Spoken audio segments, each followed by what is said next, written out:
Hello, this is Big Boss Rescue Chief of Humane Emergency Animal Rescue. Welcome to our series, Animal Rescue Postmortem, where we analyze the good, the bad, and the ugly of animal rescues throughout the world. Volume 5, Number 8, The Snake Attaches to Face. That's what this video is going to be all about here. Go ahead and put play. I've got the volume down for you. Alright, we've got a guy here. Watch his left hand. He's going to throw something inside this box. And then within seconds,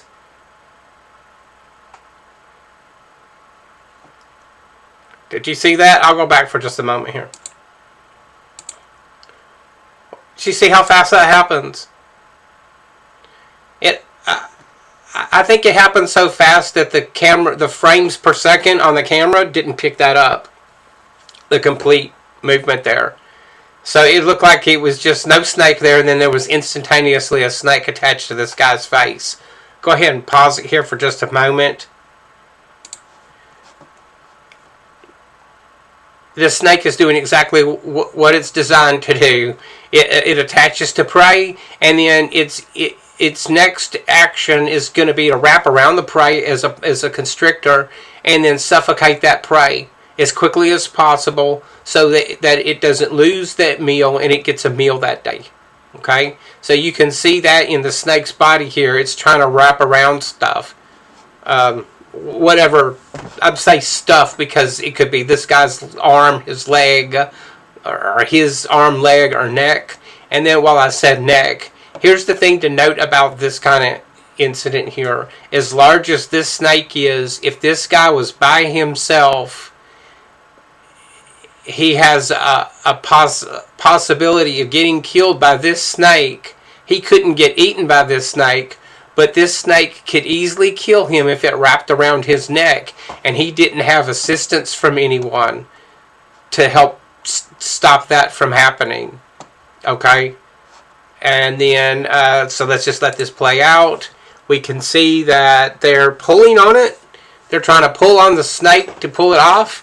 And you want to be really cautious about doing something like that, because you could cause a lot further trauma to the patient, the victim of this, than was originally caused by the bite itself.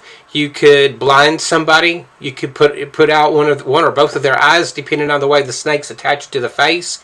They can have pretty long fangs, and you can do more harm than good just trying to rip the snake off. That's not the best option.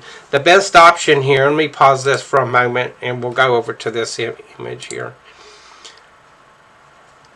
I know that the pointer changed and it's very tiny on your screen right now, but look for the little magnifying glass with the plus symbol in it. And I'm going to circle the nares. This is a Burmese python. I'm going to circle the nares on this Burmese python. And then I'm going to put that little plus symbol right in the center of its nasal. Its nares. Its nasal passage there. The opening to it. That's where you want to get a couple of drops of rubbing alcohol. Your over-the-counter rubbing alcohol will be very effective at getting a snake like this to let go and follow the path that its teeth went into the body. I didn't say that as clearly as I wanted to, so what I'm going to do is switch over to this for a minute. What I mean by that is the snake, the teeth on a snake like that, all the teeth are pointed just in a general direction towards the tail of the snake, towards the throat of the snake, where it's going to swallow its prey. And those teeth are hooked like that, so that when it gets its prey, it has a really good chance of holding on to it. And I can tell you from first-hand experience with a Burmese python, those teeth are very effective at holding the prey, because I was the prey once. And so once those teeth hook in, they're going to be, they're on a flexible, they're very flexible, so they're not all just going to be hooked in like fish hooks. But then they can be in various stages or positions there. However, once they go in and there's any movement to set those teeth into the prey, like you would a fishing hook, what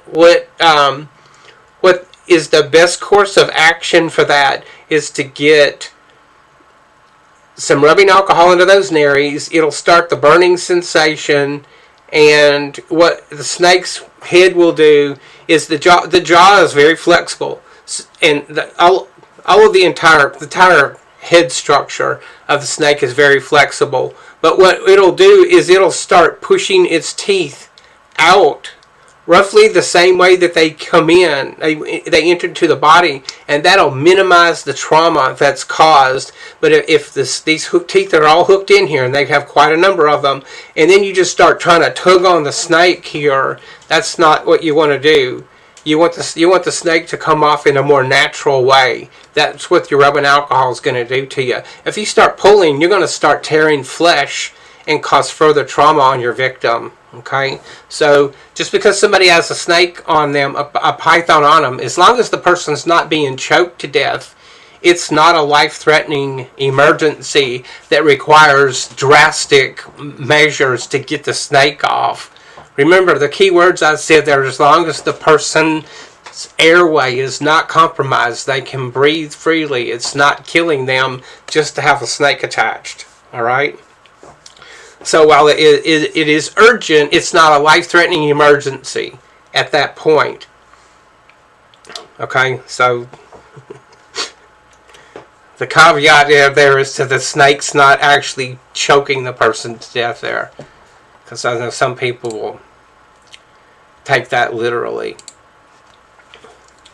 Alright, let's get back to the video. So my solution to that is, and I'm going to stand by it, is rubbing alcohol. I've seen it work multiple times very successfully. I've had a Burmese python attached to me, and when the other zookeepers came to help me out of the situation I was in, they used rubbing alcohol, and that snake was off of me in seconds. Just probably 2 or 3 seconds.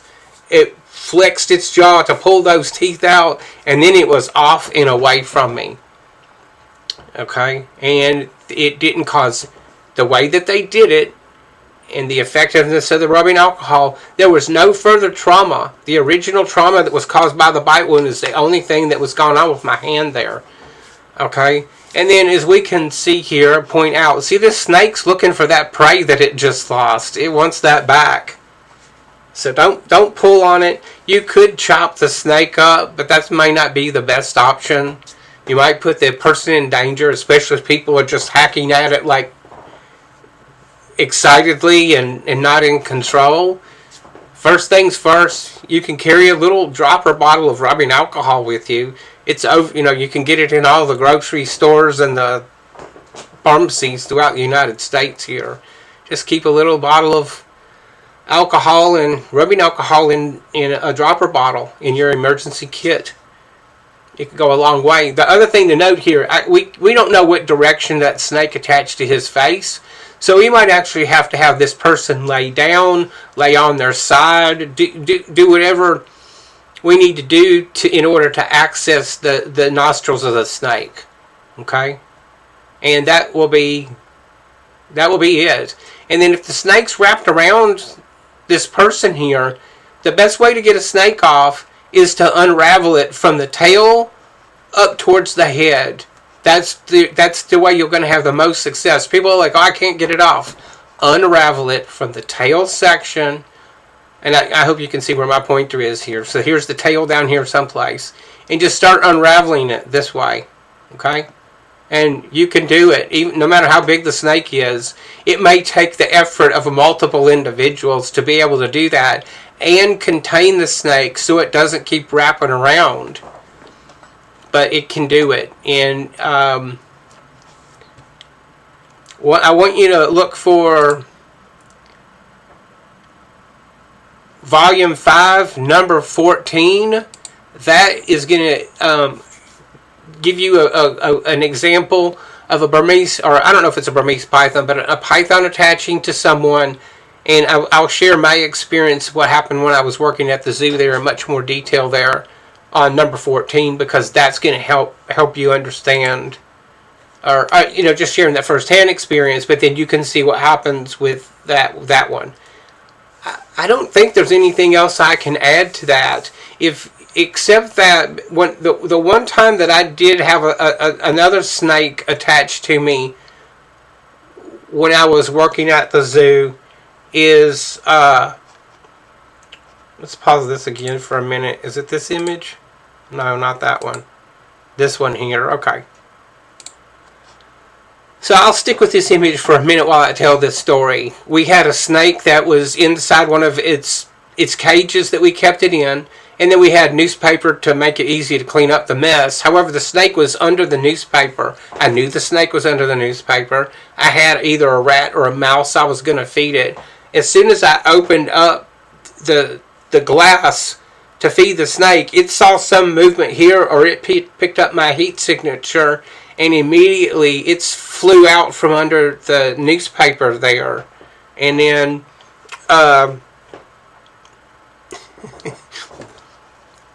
it started coming towards my face, just like this.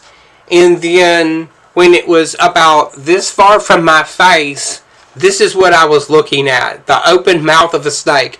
It happened like this. We're talking about, I can't believe how fast it happened. It came out of the cage, but I was far enough away, and then I leaned back really quick so that the snake had enough of its body outside of the cage that it couldn't keep its leverage and keep up. So it started falling. And when it fell, it caught me right here in the chest. Just a few teeth got here. And there was another zookeeper working right next to me who saw the whole thing. So he came over, reached over and grabbed it and pulled on it. And it didn't have enough time to really get all its teeth sunk into me. So he got it, pulled it off there.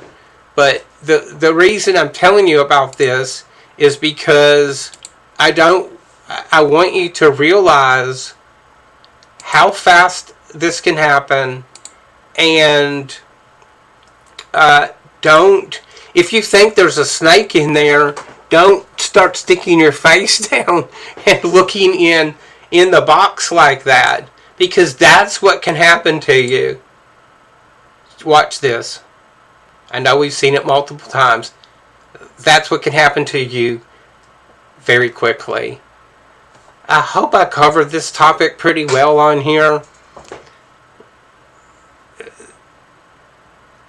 There's not a lot of options for getting that snake off there.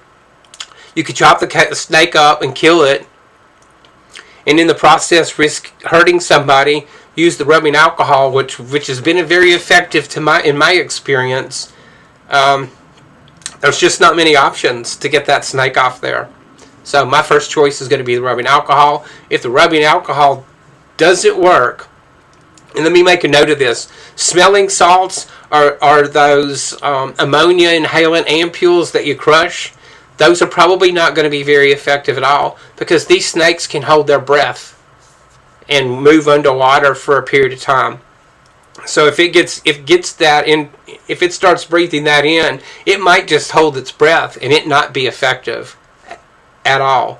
Whereas the rubbing alcohol will get down into the nares, the nostrils, and start burning, have that strong alcohol smell. But the important part is the burning sensation. That's really what I think is making that a very effective option. I worry about, like, did I tell you everything that I think would be helpful in these videos? Because that's really what this is all about. If I've forgotten something, I will probably write it in the blog. If I think of something, I'll write it in the blog when this video comes out. So you might want to check that just to see if there's been any update. If you could, go to our website homepage. You can sign up for organization news, announcements, video product reviews, video and blog notifications.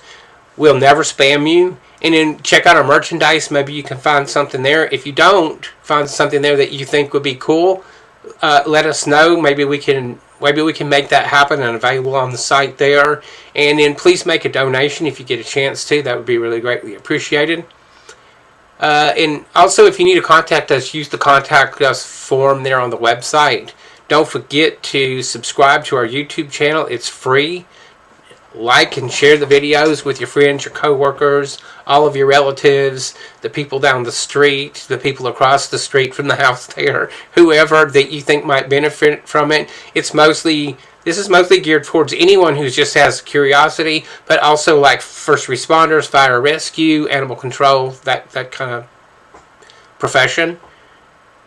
What else? Let me look at my note down there. And then don't forget to leave a comment. Leave your video suggestion link down in the comments as well. If that doesn't work, you can always send it to us through our contact form on the website. Okay. Hey, don't forget, we really appreciate all of the love that you send to us and your support. It's just, I can never express my gratitude. But thank you very much. And we love you back. All right. See you next video.